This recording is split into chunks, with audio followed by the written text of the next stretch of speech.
விக்னேஷ் சாருக்கு ஒரு பெரிய நன்றி. நிச்சயமா சார் இது ஒரு பெரிய கம்பேக். ரொம்ப நாளுக்கு அப்புறம் இப்போ அவரோட ஒரு சாங் வந்து பயங்கர ஹிட் ஆகி நம்ம மனசுல எல்லாம் அப்படியே நிறைஞ்சிருக்கு.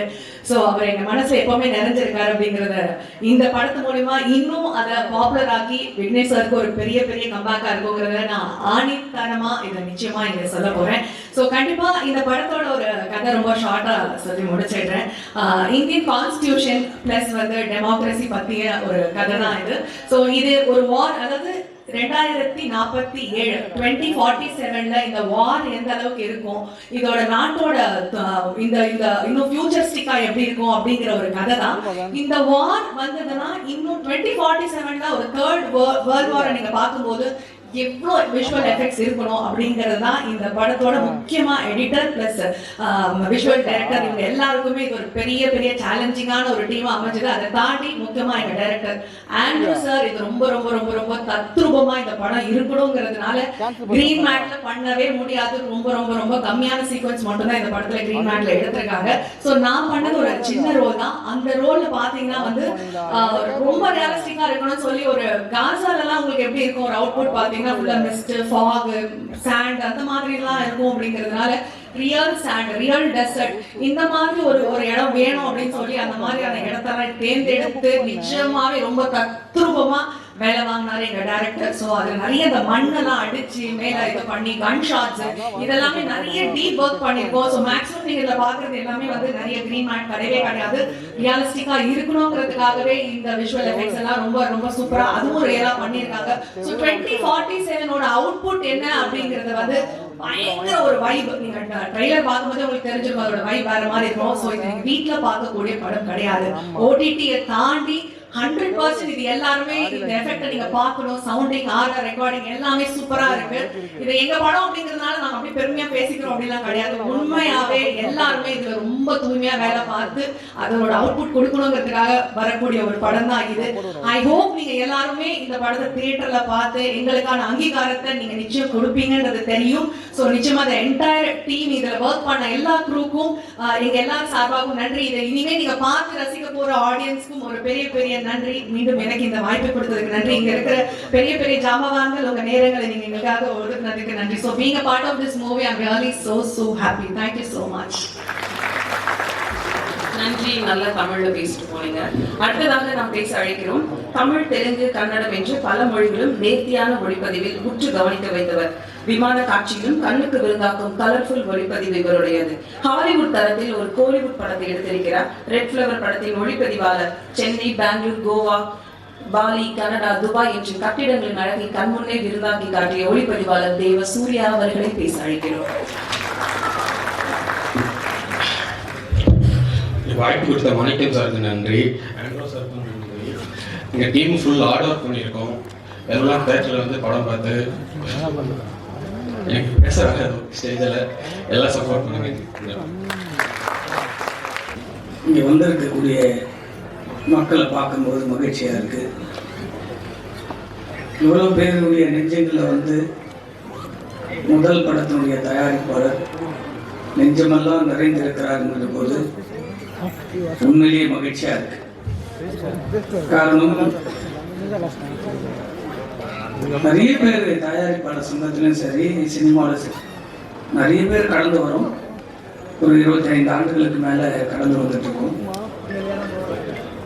ஆனால் மாணிக்கம் சாரை வந்து முதல் முறையாக சந்திக்கும் போது தொடர்ந்து பாசிட்டிவாகவே பேசிக்கிட்டே இருக்காரு. சினிமா மேல் அவருக்கு இருக்கிற காதல ஒவ்வொரு நாளும் அவர் பேசும்போது ஏதோ ஆர்வத்தில் பேசுறாரா இல்லை ஆர்வக்கோளாறுல பேசுறாரா அப்படிலாம் எனக்குள்ளேயே கேட்டுட்டு இருக்கும்போது அவர் ரொம்ப ஆழமா இந்த சினிமாவை நேசிச்சு இந்த படத்தை எடுக்கிறதுக்கு வந்திருக்கும் போது உண்மையிலேயே ஒட்டுமொத்த தமிழ் சினிமாவும் அவரை நம்ம வரவேற்கணும், அவருக்கு தலைவர்கள். காரணம், இந்த படத்தினுடைய இயக்குனர் ஆண்ட்ரூ பாண்டியன் அவர்கள் நான் தொடர்ந்து ஒரு 5 வருடங்களாக பார்த்துட்டு இருக்கேன். 5 வருடத்துக்கு மேலே அவரை பார்க்குறேன். அவர் நான் நோட் பண்ணிக்கிட்டே இருக்கேன். அவர் வந்து ஒரு அழகான ஒரு படம் எடுத்து வச்சிருக்காரு. இது போல ஒரு அனிமல், ஒரு சிஜி படம் தான் எக்ஸ்ட்ரானரியா. இதெல்லாம் பெரிய டைரக்டர்கள் கொடுத்தா 50 கோடி இருக்கும். ரொம்ப பிளான் பண்ணி ஒவ்வொரு ஷாட்டும் எப்படி எடுக்கணும்னு ஒரு படத்தை எடுத்து வச்சிருக்காரு. அந்த படத்தையும் நான் பார்த்துருக்கேன். இப்படி ஒரு முதல் படத்தினுடைய இயக்குனர் இருப்பாரா, திங்க் பண்ணுவாருன்னு தெரியாத அளவுக்கு ஒரு பிரமிப்பான ஒரு சோசியல் மெசேஜ் அவர் கொண்டு வந்து எடுத்திருக்காரு. அது அப்படியே இடையில் அப்படியே நிற்கும் போது எந்த மன தளர்வும் இல்லாமல் தொடர்ந்து தன் கடின உழைப்பால் யாரும் தோற்றதில்லை என்று நம்ம எல்லாரும் மதிக்கக்கூடிய அவர்கள்லாம் நாங்கள்லாம் வந்து அப்பா ஸ்தானத்தில் பார்த்துட்டு இருக்க பிவா சார் எங்களுடைய இயக்குனர் சங்கத்தில். அந்த உழைப்பு வீணாகாது அப்படின்றதுக்கு உதாரணம் ஆண்ட்ரோ பாண்டியன் அவர்கள். தொடர்ந்து முயற்சி செஞ்சு கடவுள் சரியான நேரத்தில் சரியான மனிதர்களை இணைக்கும் என்பதற்கு உதாரணமாக இந்த இயக்குனரை திரு மாணிக்கம் சார் அவர்களிடத்தில் இணைத்து வச்சிருக்கு கடவுள் தான். இந்த படம் நான் முழுக்க படம் பார்த்திருக்கேன். ஒரு இந்திய தேசத்தினுடைய படம் இது. ஒரு சாதாரண படமா நினைக்காதீங்க. ஒரு இந்தியாவுக்கு தேவையான படம்.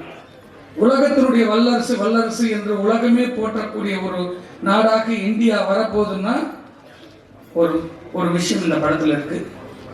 தயவு செஞ்சு எல்லாரும் போய் தியேட்டர்ல பாருங்க. மக்கள் பார்த்து தான் சொல்லணும். எல்லா படத்துக்கும் பிரஸுக்கு வந்து நியூஸா பார்க்காம இந்த படத்துக்கு மட்டும் ஒரு ஸ்பெஷலா இது நம்மளுக்கான படம், நம்ம தேசத்துக்கான படம் அப்படின்னு நினைச்சு நீங்க ஒவ்வொரு ஃப்ரேமும் செதுக்கணும். அவ்வளோ அளவுக்கு டைரக்டர் வந்து தொடர்ந்து காலையில் பார்த்தீங்கன்னா ஒரு இடத்துல 8 மணிக்கு உட்காந்துருப்பாரு, திடீர்னு பார்த்தீங்கன்னா 10 மணிக்கு உட்காந்துருப்பாரு. ஆனால் எந்த விதத்திலுமே இந்த படத்துல தோய்வில்லாமல் இன்னைக்கு வந்து தொடர்ந்து ஒரு இயக்குனரும் ஒரு தயாரிப்பாளரும் பயணிப்பது ரொம்ப ரொம்ப அளப்பரியது. அதை இந்த இயக்குனர் தொடர்ந்து அந்த முயற்சியில் இருந்துட்டே இருக்காரு. இந்த படம் பெரிய வெற்றி அடையணும். இந்த வெற்றியில விக்னேஷ் சார் சொன்னார், நம்ம ஹீரோவா இருந்தா நான் வந்து நீங்களா ஹீரோவா இந்த படத்துக்கு இது போடுறாங்களா பிசினஸ் இல்லைன்னா என்கிட்டயே படம் பார்க்கும்போது நிறைய பேர் சொன்னாங்க. நான் சொன்னேன் இந்த படத்துல கதை தான் ஹீரோ, நீங்க விக்னேஷ் சாரா பார்க்காதீங்க, இந்த கதை தான் ஹீரோ. அந்த கதையில டூயல் ரோல் பண்ணியிருக்காரு. நீங்க இந்த இங்க பார்க்குற மூஞ்சி தான் நீங்க விக்னேஷ். பப்ளிக்ல போய் தெரியாத ஒரு ஒரு ஒரு கண்ட்ரியில் போய் பார்த்தீங்கன்னா இது இவருன்னே தெரியாது. அப்படிப்பட்ட ஒரு பெரிய ஹாலிவுட் ஹீரோ கணக்கு அந்த படத்துல இருக்காரு. அவ்வளோ அளவுக்கு இவங்களுடைய கூட்டணி அமைஞ்சிருக்கு. ரொம்ப ஒற்றுமையோடு யாரையுமே எந்த இதுவும் இல்லாம இந்த படம் முடிஞ்சிருக்கு. ஆண்ட்ரோ பாண்டியன் சாருக்கு அப்புறம் கூட இருக்கிற டெக்னீஷியன் எல்லாமே இப்பதான் நான் பார்த்தேன். எல்லாமே யூத், எல்லாமே இவர் கீழே இருந்து வச்சு அவ்வளோ அறிவுகளை உள்ள கொண்டு வந்து இந்த படத்தில் எடுத்திருக்காரு. ரொம்ப மகிழ்ச்சி. இது மட்டும் ஒரே ஒரு கோரிக்கை தான், ஒட்டுமொத்த தமிழ் சினிமாவும் தத்தளித்துக் கொண்டிருக்கிறது என்னுடைய தயாரிப்பாளர்கள் இனம். அந்த தயாரிப்பாளர்களை மீட்டெடுப்பதற்கு ஒரு சரியான தருணமாக இந்த மேடையை நான் பயன்படுத்த விரும்புகிறேன். காரணம், தயாரிப்பாளர் சங்கத்துல தமிழ் சினிமாவில் தயாரிப்பாளர் சங்கத்திற்கு ஒரு புரட்சி உருவாச்சு அப்படின்னு சொன்னா நான் பார்த்த தலைவர்கள்ல என்னுடைய நண்பர் விஷால் தான். ஒரு முதல் முறைய தயாரிப்பாளர் சங்கத்துல 15 ஆண்டுகளுக்கு மேலாக நான் தொடர்ந்து தயாரிப்பாளர்கள் நசுக்கப்படுகிறார்கள் ஒடுக்கப்படுகிறார்கள் என்று குரல் கொடுக்கும் போது படத்தை கோடி கோடியா போட்டு படம் பண்ற புடிசர்களுக்கு அங்கீகாரம் இல்லை என்று குரல் கொடுக்கும் போது ஒரு புது ரத்தம் விஷால் தயாரிப்பாளர் சங்கத்துக்கு வந்தவுடனே மொத்த டீமுமே ஒரு புதிய அத்தியாயத்தை கொண்டு வந்து அந்த சங்கத்தில் வெற்றி பெற்று ஒரு பெரிய புரட்சியை உருவாக்கினார். நான் கூட அவரை எதிர்த்து நின்னேன். அந்த டைம்ல வந்து நான் வந்து கதிரேசன் அவர்கள் தலைவரான ஒரு 5 படங்கள் தகுதியான படம் படுத்த தலைவர் தான் கதிரேசன் அவர்கள் ஒரு ஆர்கியூமெண்ட் நடக்கிறப்போ இல்லை விஷால் வரணும் அப்படின்னு ஆர்கியூமெண்ட் நடக்குது. அப்போ நான் சொல்றேன், ஒரு தயாரிப்பாளரா படம் பண்ண தயாரிப்பாளர் வெற்றி பெற்ற தயாரிப்பாளர் சங்கத்தில் அமரணுன்றது குரல் கொடுக்குறேன். என்னுடைய நண்பனா விஷால் அவரை அப்போதுக்கு நான் எதிர்க்கிறேன். ஆனால் இந்த மேடையில் சொல்லுகிறேன், இந்த சரி செய்ய வேண்டிய காலகட்டத்தில் இருந்த நீங்கள் ஒரு புரட்சியை தயாரிப்பாளர்களுக்கு அங்கீகாரம் கிடைச்சது. அந்த அங்கீகாரம் இப்பொழுது தடுமாற்றத்தில் இருக்கிறது. 100 ஷோ போற தேட்டர் 400 ஸ்கிரீன் ஆகணும். ஆனால் 100 தேட்டர்ல எதுல ஓடுது ஒரு ஸ்கிரீன் கூட தெரியாம ஒரு பாயிண்ட் மட்டும் இல்ல, ஒட்டுமொத்த தமிழ் சினிமாவும் கியூபில கை கட்டி நின்றுட்டு இருக்கும். இதையெல்லாம் சரி செஞ்சு முடிப்பார் என்ற நம்பிக்கையில் இருந்த விஷால் அவர்கள் மீண்டும், இது என்னுடைய உண்மையான உணர்வு, தமிழ் சினிமா தயாரிப்பாளர்கள் தமிழிலிருந்து நிற்க வேண்டும் என்று சொன்னால் மீண்டும் நீங்கள் விடுபட்டிருக்கக்கூடிய அந்த புள்ளியை நீங்கள் தலைவராக வந்து தமிழ் சினிமாவை மாற்றத்தை உருவாக்க வேண்டும் என்று உங்களுக்கு கோரிக்கை வைக்கிறேன். காரணம், எல்லா சங்கங்களும் இணைந்து இருந்தால் மட்டுமே தயாரிப்பாளர் இனம் உயர்ந்திருக்கும். இங்கு பிரிந்து பிரிந்து கிடைப்பதனால் என்னுடைய தயாரிப்பாளர்கள் இனம் அழிந்து கொண்டே இருக்கிறது. அதை மீட்டெடுப்பதற்கு எப்படி ஒரு புரட்சியை நீங்கள் உருவாக்கினீங்களோ, இந்த ரெட் ஃப்ளவர் திரைப்படம் 400 ஸ்கிரீன்ல ஓடணும்னா உங்களுக்கு ஒரு தலைவர் அங்க உட்கார்ந்தால் மட்டும்தான் நான் ஸ்கிரீன் போட முடியும். என் புடிச்சு ஒரு ரூமுக்குள்ளே அழுது அழுது கண்ணீர் விட்டுட்டு இருக்காங்க. இது மாதிரி கண்ணீர் வரக்கூடாதுன்றதுக்காக தான் பல தயாரிப்பாளர்கள் இங்க கூட வந்து உட்கார்ந்துட்டு இருக்காங்க. எல்லாருக்கும் ஸ்டேஜ் இல்லை, எல்லாருமே சங்கத்தில் வந்துருக்காங்க. ஒரு மாற்றம், ஒரு புதிய ரத்தத்தை தான் எல்லாரும் எதிர்க்கக்கூடிய ஒரு தலைவர் வேணும். ஒரு சங்கம் உயர்ந்து இருக்கேன்னா எதிர்த்து என் சங்கத்தை பாதுகாப்பதற்கு நான் என்ன வேணா பண்ணுவேன். அப்படி ஒரு தலைவராக விஷால் மீண்டும் வர வேண்டும் என்று கோரிக்கை வைக்கிறேன். நன்றி, வணக்கம். விஷால் சார் ஏதாவது பேச விரும்புறீங்களா? தேங்க்யூ. எலெக்ஷன்ல பார்த்துக்கலன்னு சொல்றாரு, பார்த்துக்கலாம். அடுத்ததாக நாம் பேச அழைக்கிறோம். முதலான தயாரிப்பாளர் மாணிக்கம் அவர்களுக்கு இந்த நேரத்தில் நாம் நன்றி சொல்ல வேண்டும். ஏன்னா அவர் தயாரித்த அந்த படத்தில் வந்து பார்த்தீங்கன்னா ஒர்க் பண்ணது ஒரு வேலை இருப்பாங்க. படம் ரிலீஸ் அப்போ பார்த்தீங்கன்னா ஒர்க் பண்ணக்கூடிய போஸ்ட் ப்ரொடக்ஷனாக இருக்கட்டும், விரைகள், போஸ்டர்ஸ், பிரிண்டிங் மற்றும் மீடியா எல்லாம் பார்த்தீங்கன்னா ஒரு 300 பேர் தட்டு வரைக்கக்கூடியதுக்கு முதலாக விதைத்தவர் மாணிக்கம் அவர்களுக்கு அந்த மேடையில் நான் நன்றி தெரிவித்துக் கொள்கிறேன். அதன் பிறகு விக்னேஷ் எனக்கு நெருங்கிய கால நண்பர். நானும் அவர் பேச்சுலராக இருக்கும்போது ட்ராவல் பண்ணியிருக்கோம். பலகட்ட போராட்டத்தை அனுபவிச்சேன்னு சொன்னார். அதனால சில போஸ்டர்ஸ் அவர்களை பார்த்துருக்கேன். இவர் இத்தனை படம் இதுவரை நடிச்சிருந்தா கூட அவர் காலத்திற்கு ஒரு பேசக்கூடிய ஒரு படமாக இந்த ரெட் ஃப்ளவர் படம் அமையும். ஏன்னா அவ்வளோ எஃபெக்ட் பண்ணி அவ்வளோ இது பண்ணி ஒர்க் பண்ணியிருக்காரு வந்துட்டு. ஸோ இதுக்கு வந்து இந்த டீமில் வந்து அவரை வேலை வாங்கக்கூடிய டைரக்டர் ஆண்ட்ரோ வாசார் சொன்ன மாதிரி ஒரு டைரக்டர் ஆண்ட்ரோ பாண்டியன் வந்து அவ்வளோ சிஜி ஷார்ட்ஸ் இது பண்ணி கம்பைன் பண்ணி அதை வெஜ் பண்ணி அவ்வளோ ஹையன் குவாலிட்டியில் வந்து அதை கொடுத்துருக்காங்க. ஸோ ஒர்க் பண்ண டீம், மியூசிக் டைரக்டர்ஸ் எல்லாருக்குமே, மியூசிக் டைரக்டர்ஸ், எடிட்டர்ஸும், கேமராமேன் எல்லாருக்கும் அந்த படம் பெரிய வெற்றி படமாக அமைன்னு கேட்டுக்கிறேன். விக்னேஷ் கடைசி ஒரு வார்த்தை சொன்னார். எத்தனையோ பேர் என்னை வந்து படம் வேணாம்னு சொல்லி சொன்னப்போ கூட சார் அந்த போலீஸை வந்து என் மேலே ரொம்ப கான்ஃபிடன்ட் வச்சு நான் பண்ணுவேன்னு சொன்னார். ஸோ அதற்கு விக்னேஷ் வந்து எந்த காலகட்டத்திலும், ஏன்னா அந்த அன்பு நட்பு தான் வந்து எனக்கு தொடர்ந்து போய்கிட்டே இருக்கும். ஸோ அந்த படம் வெற்றி அடைஞ்சதுக்கு அப்புறம் கூட அன்னைக்கு அந்த ப்ரொடியூசர்ஸ் கொடுக்கக்கூடிய அந்த மரியாதைகள், அந்த அங்கீகாரங்கள், அந்த ரெஸ்பெக்ட் இருக்கிறது நேரத்தில் நான் சொல்லிக்கிறேன். ஏன்னா அந்த சமீப காலமாக அது இல்லை, அது வாசாருக்கு தெரியும். பிஃபோர் 2000க்கு முன்னாடி ஒரு டைரக்டரோட ப்ரொடியூசர் டைரக்டர்னு சொல்லுவாங்க. Was sir, Ravikumar sir, Vikraman sir, இவங்கெல்லாம் வந்து ப்ரொடியூசர் டைரக்டர்வாங்க. நான் ஷூட்டிங் முடிஞ்சதுக்கப்புறம் நைட்டு வந்து விக்ரமன் சார்லாம் என்ன எக்ஸ்பென்ஸ் ஆகிருக்குது பா, சௌத்ரி சார் கேட்பாருப்பா, சொல்லணும்ப்பா அப்படின்னு இருந்தாங்க. அந்த காலகட்டங்கள்லாம் மாறி போயிடுச்சு. இப்போலாம் எதுவுமே அந்த எத்திக்ஸ், மனிதாபிமானம் எல்லாம் குறைஞ்சிட்டே போகுது. இப்போ எங்கள் முன்னாள் தயாரிப்பாளர் சங்க தலைவர், தற்போது நடிகர் சங்க செயலாளர் அவருக்கு நேரத்தில் ஒரு அன்பான வேண்டுகோள் வைக்கிறேன். ஏன்னா இருக்கக்கூடிய ரொம்ப ஃபியூ ப்ரொடியூசர்ஸ் தான் வந்து இப்போ வந்து ஆல்மோஸ்ட் ஒரு 10 வருஷமாக சர்வைவல் எடுத்துக்கிட்டு இருக்காங்க. அவங்க கூட இந்த நேரத்தில் இன்னைக்கு சர்வைவல் பண்ண முடியலை. ஏன்னா இண்டஸ்ட்ரி வந்து ஆஃப்டர் ஹிந்தி, ஓடிடி, சாட்டிலைட் வந்து ஃபாஸ்ட் 2 இயர்ஸாக ரொம்ப ஸ்டக் ஆனதுனால எல்லாரும் எப்படி படம் பண்ண போகிறது, என்ன பண்ண போகிறது தெரியல. ஏன்னா முன்னாடி என்னன்னா 10 கோடிக்கு எடுத்த படம் வந்து 20 கோடிக்கு எடுத்துறோம் இன்னைக்கு வந்துட்டு. ஸோ 20 கோடிக்கு எடுத்த படங்கள் 50 கோடி ஆகி போச்சு. இப்போ எல்லாமே 1 இயர் மார்க்கெட் ஸ்கிராப் ஆகி போய் எப்படி பண்ணுறது தெரியாத சுச்சுவேஷன் இருக்குது. இது தெலுங்குலாம் பார்த்தீங்கன்னா சார் ஒரு சின்ன அன்புதான் வேண்டுகோள் தான். ஒரு படம் இன்னொரு படம் ஆகி போயிடுச்சு அப்படின்னா நம்ம பிளான் பண்ணி எடுக்கிறோம், கதையை கேட்குறோம், ஸோ நடிக்கிறோம், டைரக்டர் பிளான் பண்ண மாதிரி சொல்கிறாங்க. ஒரு யூஸ்வலாக பார்க்கும்போது கொஞ்சம் முன்ன ஆகுது. ஸோ அதில் சில நட்டங்கள் லாபங்கள் வருது உங்களுக்கு. அந்த மாதிரி வரும்போது வந்து தெலுங்குல பார்த்தீங்கன்னா எல்லா ஹீரோக்களுமே முடிந்த வரைக்கும் அந்த தயாரிப்பை காப்பாற்றுவதற்கு மனிதமான அடிப்படையில் ஏதாவது உதவி பண்ணிக்கிட்டு இருக்காங்க. ஸோ இங்கே வந்து அது இல்லை சார். எனக்கு இருக்கக்கூடிய தயாரிப்பாளை காப்பாற்றக்கூடிய பொறுப்பு திரையில் இருக்கக்கூடிய நடிகர் சங்க செயலாக இருக்கக்கூடிய உங்களுக்கு இருக்குது. ஏன்னா அப்போதான் அடுத்தடுத்து எல்லாருமே சர்வைவ் பண்ண முடியும். ஏன்னா ஒரு படத்தை எடுக்கிறதுக்கு முன்னாடி ஒரு சட்டா இருந்தால் போட்டு பார்த்து போய் வாங்குறோம், ஒரு கார் இருந்தால் ஓட்டி பார்த்து வாங்குறோம், இது பண்ணி வாங்குறோம். ஸோ படம் நம்ம எடுக்கும்போது வந்து அதை சொல்லக்கூடிய கதைகளை வச்சு இதை வச்சு நம்ம வந்து படம் எடுக்கிறோம். அது சில சமயம் முன்ன ஆகும்போது அந்த இண்டஸ்ட்ரியை காப்பாற்றுறதுக்காக நீங்கள் சில உதவிகள் பண்ண. ஏன் சொல்றேன்னா சார், பெரிய வெற்றி கொடுத்த ஒரு தயாரிப்பாளர். நான் கண்ணால் பார்த்ததுனால சொல்றேன். மன்மதன்கிற படம் பெரிய ஹிட்டு, திருடாதடிங்கிற படம் பெரிய ஹிட்டு.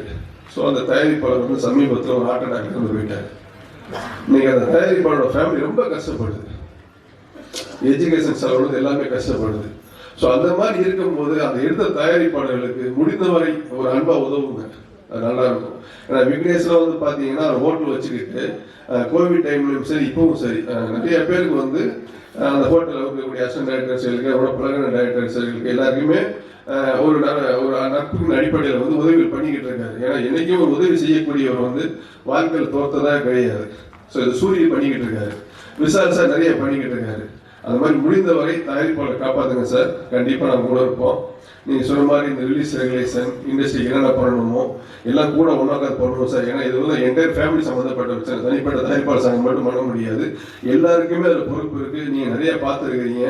நம்ம ஆல்ரெடி எனக்கு பேசும்போது பார்த்தீங்கன்னா ஏற்கனவே வந்து ஃபெஸ்டிவல் டைமில் ஒரு 12 டைம் டேட்டில் மட்டும்தான் பெரிய படங்கள் வரணும், மற்ற டேட்டில் பூரா இந்த சின்ன படங்கள் வரும், மீடியமான படங்கள் வரணும்னு சொன்னோம். ஏன்னா மீடியமான படங்கள் சின்ன படங்கள் தான் இண்டஸ்ட்ரியில் ஒரு வெற்றி படைச்சதுன்னா அந்த டெக்னீஷியனுக்கும் சரி, அதில் ஒர்க் பண்ண கேமராமேன், மியூசிக் டைரக்டர்ஸ், ஆர்டிஸ்ட் எல்லாருமே அடுத்த ரெகனைஸ் கிடைக்கும். அதே மாதிரி கதையை நம்பி படங்கள் எடுங்க. கதைக்காக ஓடக்கூடிய படங்கள் சமீபத்தில் இருக்கு. ஒரு பார்க்கிங்காக இருக்கட்டும், ஒரு ரப்பர் பந்தா இருக்கட்டும், ஒரு மகாராஜாவாக இருக்கட்டும், ஒரு குடும்பஸ்தனா இருக்கட்டும், சார் ரிலீஸ் ஆனது மகாராஜா வரைக்கும் பார்த்தீங்கன்னா எல்லாமே ஒரு ஸ்கிரிப்ட் பேஸ்டு. நம்ம ஸ்கிரிப்டை டேரக்டர் கிட்ட டேரக்டர் கோச்சிக்கிறாரு. ஆனால் இப்போ சூழல் அப்படி கிடையாது. இப்போ ஒரு ஓடிடிக்காரங்க வந்து என்டையர் படத்தை பார்த்துடுத்தான் அதுக்கப்புறம் அந்த ஃப்ரீ டிஸ்ட்ரிபியூஷன் ரிலீஸ் பண்ணுறதா, பே ஃபார் ரிவ்யூ ரிலீஸ் பண்ணுறதா என்னங்கிற மாதிரி ஆயிட்டாங்க.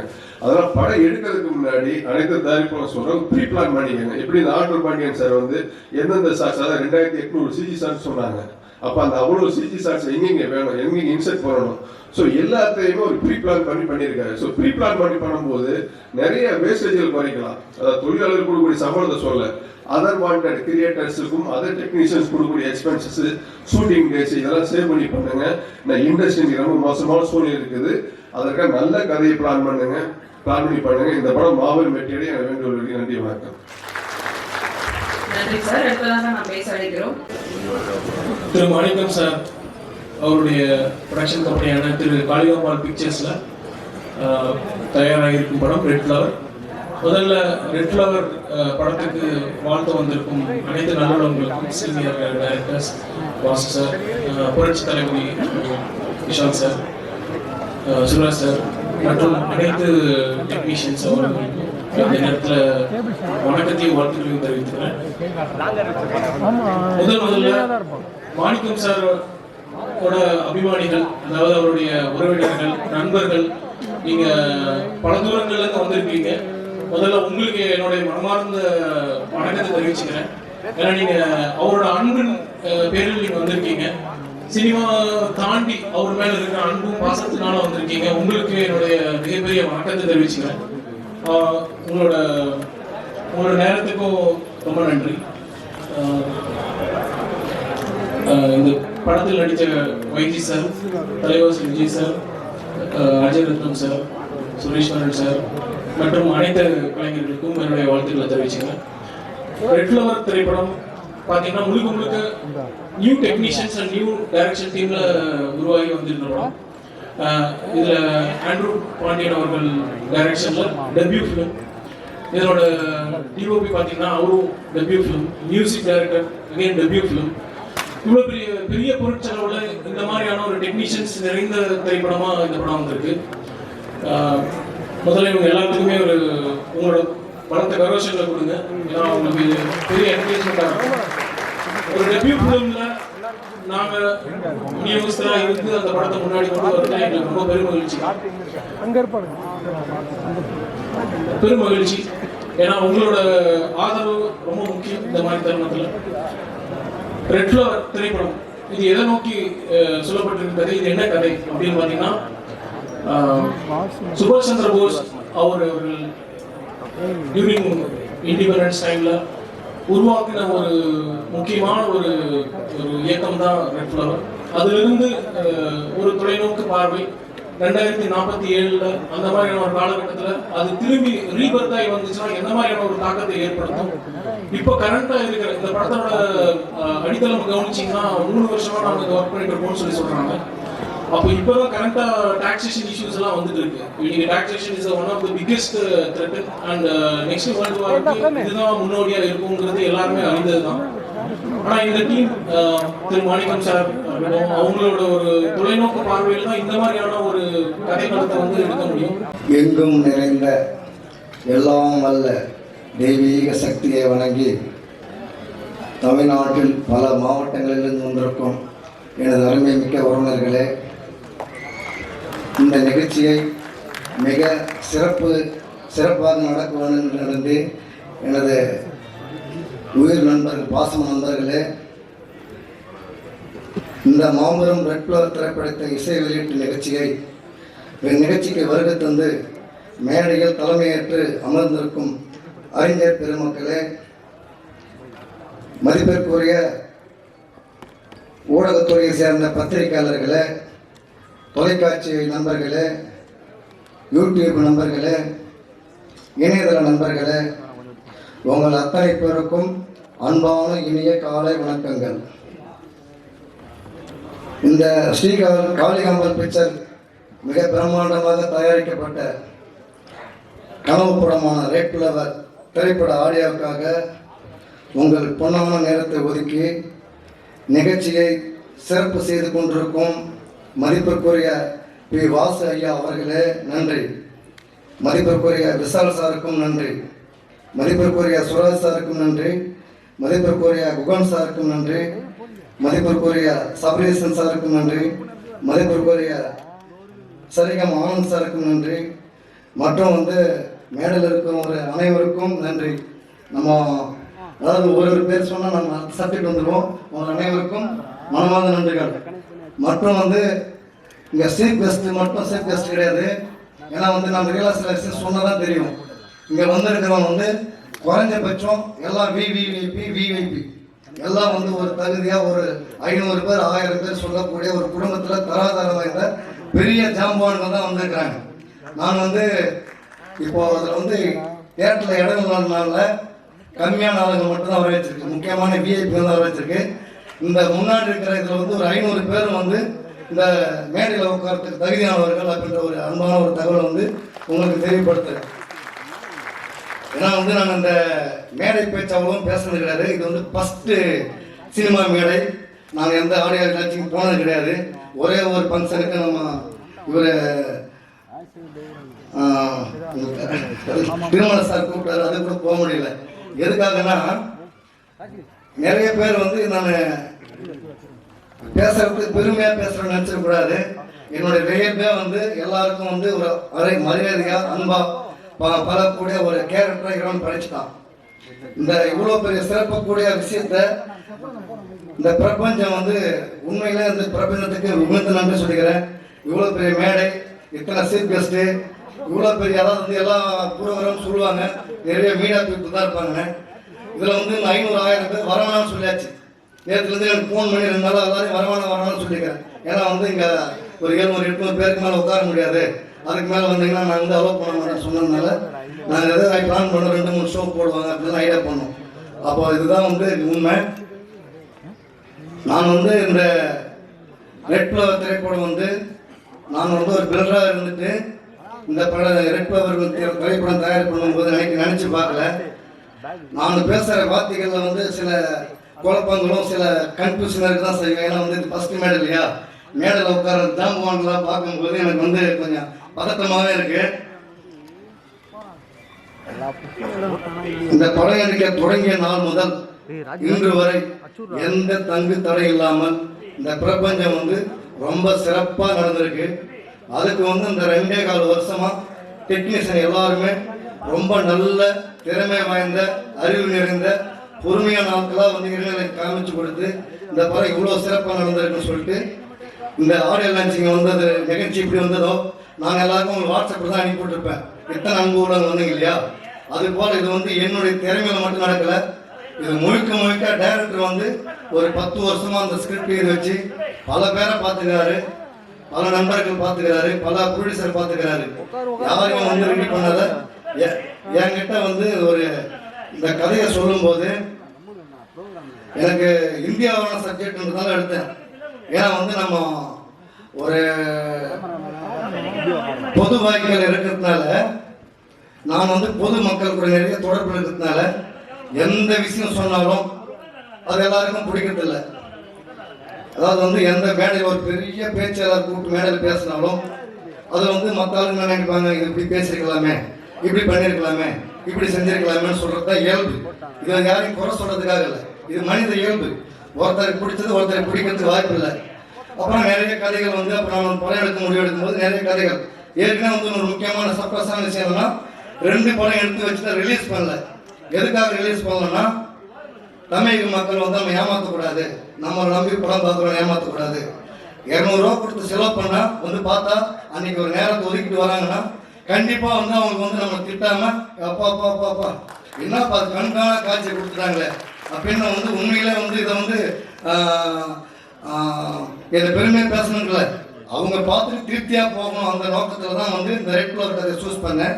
இது என்ன மாதிரி கதைனா வந்து மாமா மச்சான் சப்ஜெக்டோ அண்ணன் தம்பி சப்ஜெக்டோ இல்லை வந்து காதல் கதையோ கிடையாது. இது முழுக்க முழுக்க உலக அளவில் இந்தியாவை உயர்த்தி காமிக்கிற சப்ஜெக்ட். இந்தியாவை வந்து யாராலையும் அசைக்க முடியாத சப்ஜெக்ட்.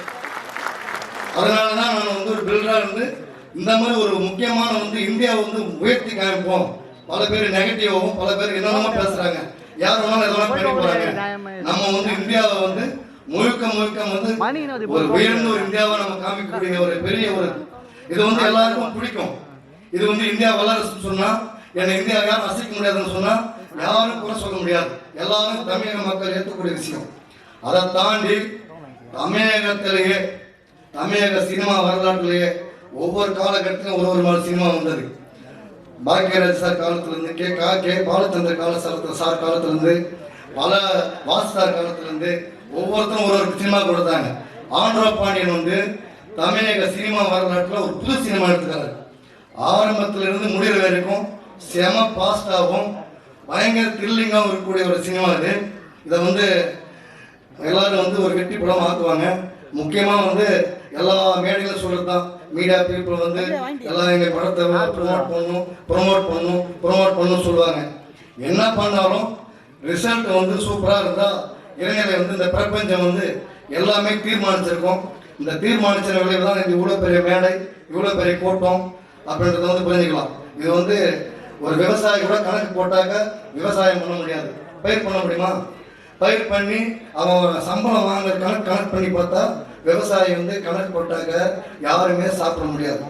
அதே போல ஒவ்வொரு மனிதர்களும் இங்கே வந்துக்கிறவங்க கணக்கு போட்டுருந்தா இந்த பர்சன் ஏன் போகணும் அப்படின்னு நினைச்சிருந்தாக்க கண்டிப்பாக வந்து கணக்கு போட்டிருந்தா எந்த ஸ்பென்சரும் நடக்க போதில்லை. அதே மாதிரி மீடியா பீப்புள் வந்து நீங்கள் உலகத்தின் தலை சிறந்த வேலையை பண்ணுறீங்க. நீங்கள் வாங்குற சம்பளத்துக்கும் செய்கிற வேலைக்கும் ரொம்ப உயர்ந்த வேலை செய்கிற ஒரு பதிவு மட்டும் சொல்லி இந்த படத்தை பற்றி சொன்னால் 2 மணி நேரம் பேசுவேன். ஆனால் வந்து உரையை முடிக்கிறேன். மீண்டும் வந்த அனைவரும் பேசணும்னு சொல்லிட்டு எல்லாருக்கும் நன்றி, வணக்கம்.